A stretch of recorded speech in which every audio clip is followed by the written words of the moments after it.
As an example for local approximation, we take a simple real business cycle model.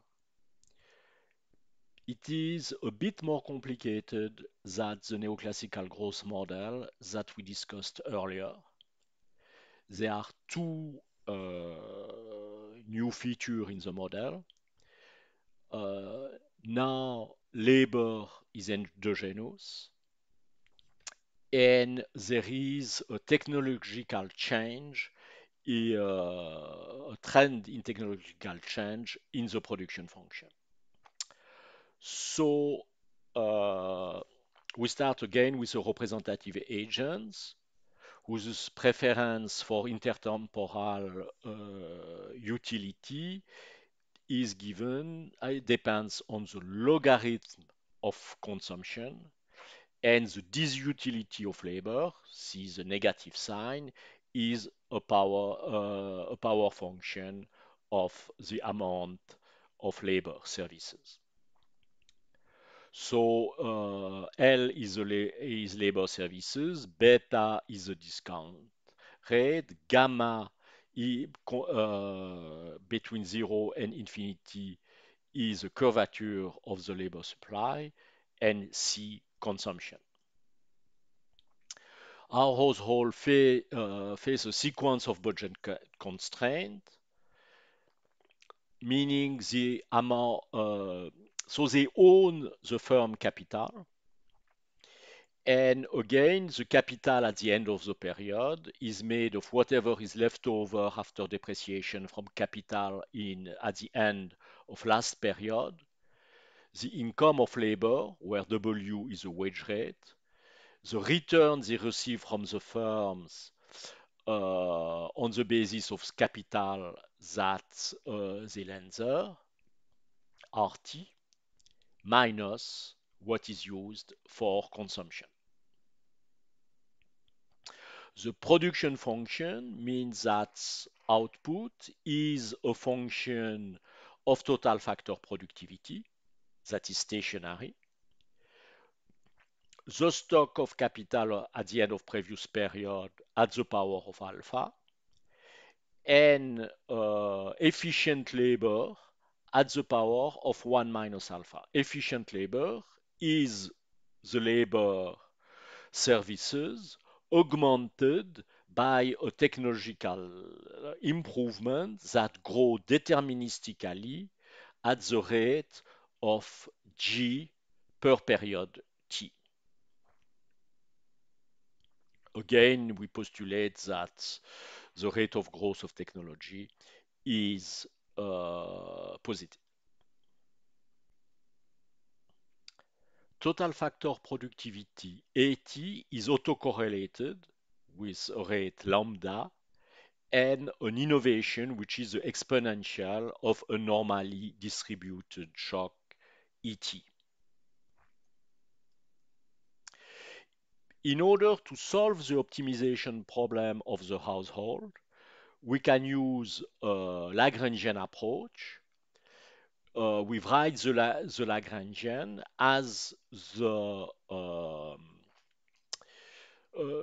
original utility functions, the objective, minus the Lagrange multiplier mu t that multiply the budget constraint of the household.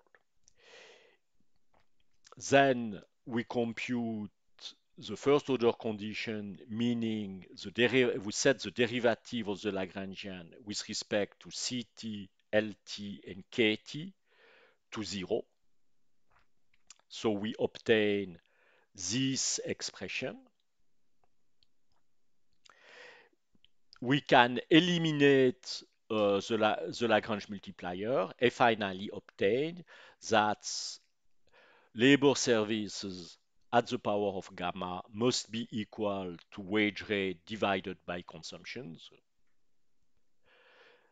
uh, which is a static condition, and a dynamic condition, that Euler equation that says that 1 over Ct is equal to the discount factor, l'espérance de 1 over Ct plus 1 times the rate of return on capital plus 1 minus delta.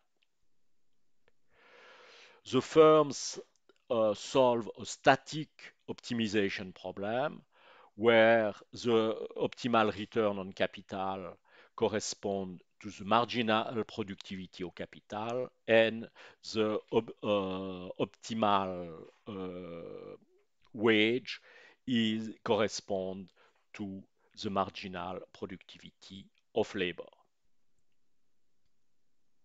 Finally, there is also a good market equilibrium condition where the stock of capital plus consumption must be equal to the production plus whatever is the leftover from the capital stock from previous period after depreciation.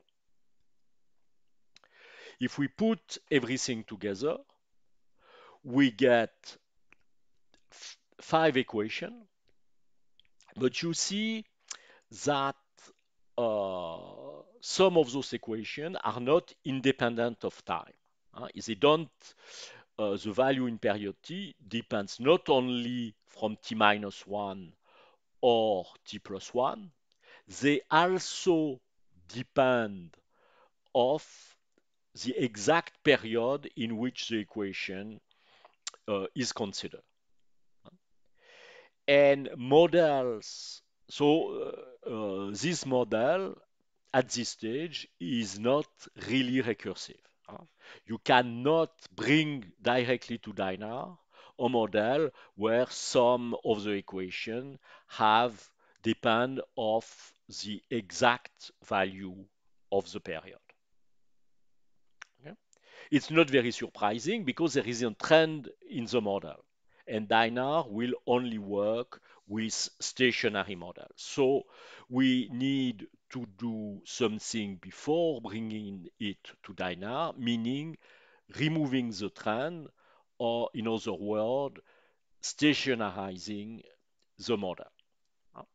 So one way of doing it to we postulate the existence of a balanced growth path. A balanced growth path in absence of shock, each variable grow at a constant rate. Of course, the variable we consider that the variable that do not grow at rate 0. We take one of the equations, the production for the good market equilibrium is a good choice, and we write it using the fact that each of the variable, each of capital consumption and labor grow to some given rate. And so looking at that, we realize that there is only one value for GC, GK, meaning that the rate of growth of consumption and the rate of growth of capital must be equal to the rate of growth of labor embodied technology, the original G rate.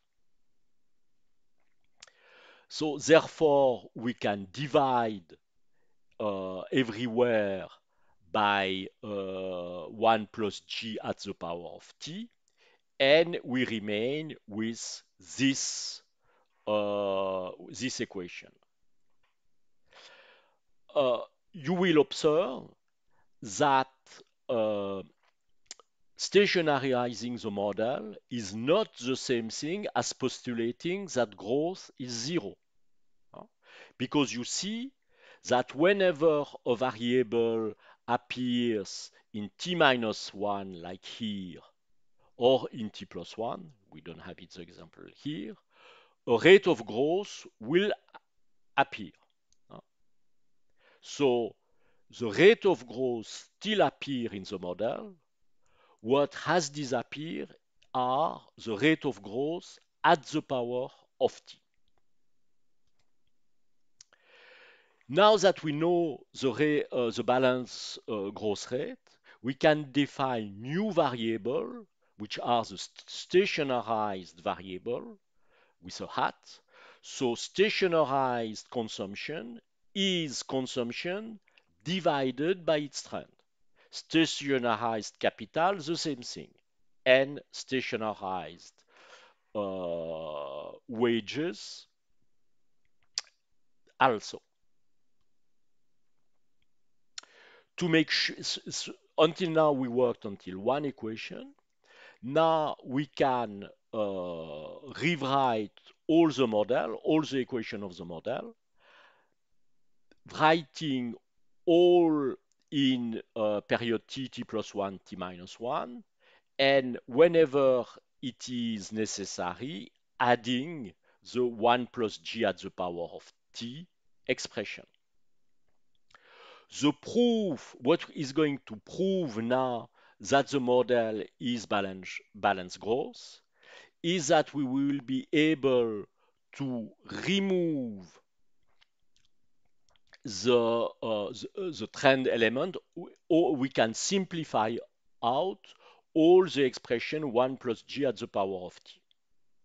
I let you study it in detail, but you will realize that it is the case. And now you have the model, the stationarized version of the model, where instead of C, K, and W, you have C hat, W hat, and K hat. And in some occurrence, you still have expression of 1 plus G. Again, not 1 plus G at the power of T. So this model now is stationary, and we can bring it to Dynar. Because it is a stationary model, we can compute its steady state. Again, computing the steady state means solving the model where we have removed the time indices. That's what I done here. But you see, again, it's more complicated than in the first neoclassical growth model we saw before. You have labor services at the power of gamma here, and power 1 minus a in different places, which make our life a bit more difficult. There is one case where we can solve algebraically the steady state. That's the case where gamma is equal to 0. Huh? Then we can solve for the steady state like that. And in fact, it turns out it's handy to introduce an intermediary variable, stationary capital labor ratio, that have that expression. So we can use the capital labor ratio here, and in fact, the level of labor services depend from the capital labor ratio, and then we are able to recover the level of capital as well. That are all the elements of the real business cycle that we will need to bring it to Dynar in the next video.